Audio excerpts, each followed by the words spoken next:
grazie a Musicultura, a tutte le fatiche, i sacrifici che fa, ma soprattutto per la coscienza, la voglia, il desiderio, il sogno, il piacere che ha sempre Musicultura di andare a pescare i ragazzi che sanno dire qualcosa, che è difficile perché fra migliaia e migliaia di rincoglioniti che ci sono in Italia, pescare quei 100 che dicono qualcosa è difficile.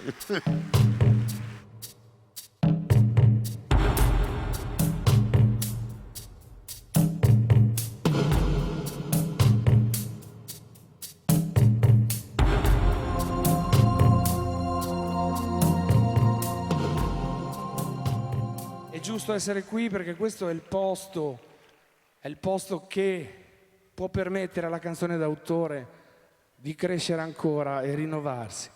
Grazie Musicultura.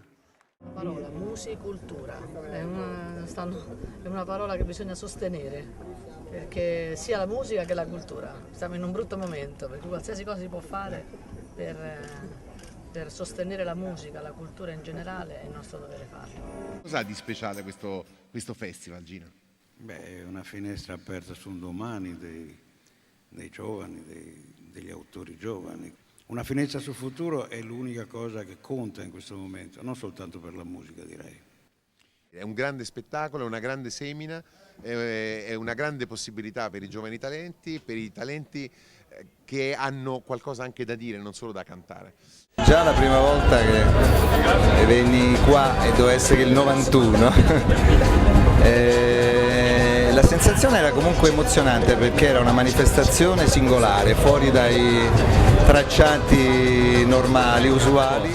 Conoscevo Musicultura e mi sarebbe tanto piaciuto partecipare. I musicisti che partecipano a Musicultura, loro portano delle cose loro, quindi fanno parte della loro interiorità. Tu metti a nudo una parte di te e lì ci vuole sempre molta accortezza, molto rispetto. Non lo sapevo, se no partecipavo anch'io, 20.000 euro, non sono mica male. Di sti tempi.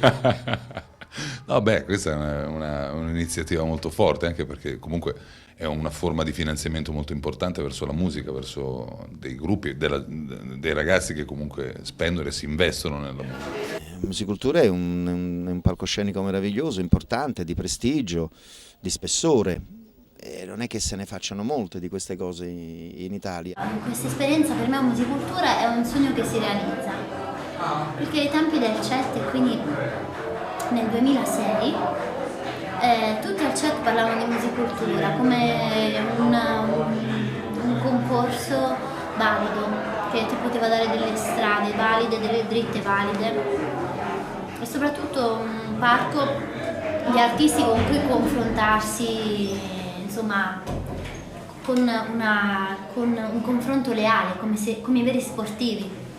All'interno di rassegne importanti, poi in effetti i giovani o comunque quelli più sconosciuti vengono relegati in degli spazi tra virgolette minori. Invece qui ho notato proprio con stupore che c'era tutta questa grande spazio, ed è uno dei motivi per cui poi siamo voluti venire, sostenere questa manifestazione importante che tra l'altro è arrivata al 25° anno, quindi insomma.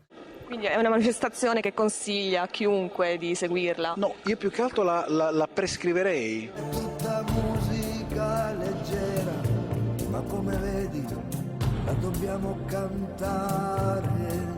È tutta musica leggera, ma la dobbiamo imparare. È una notte in Italia che vedi.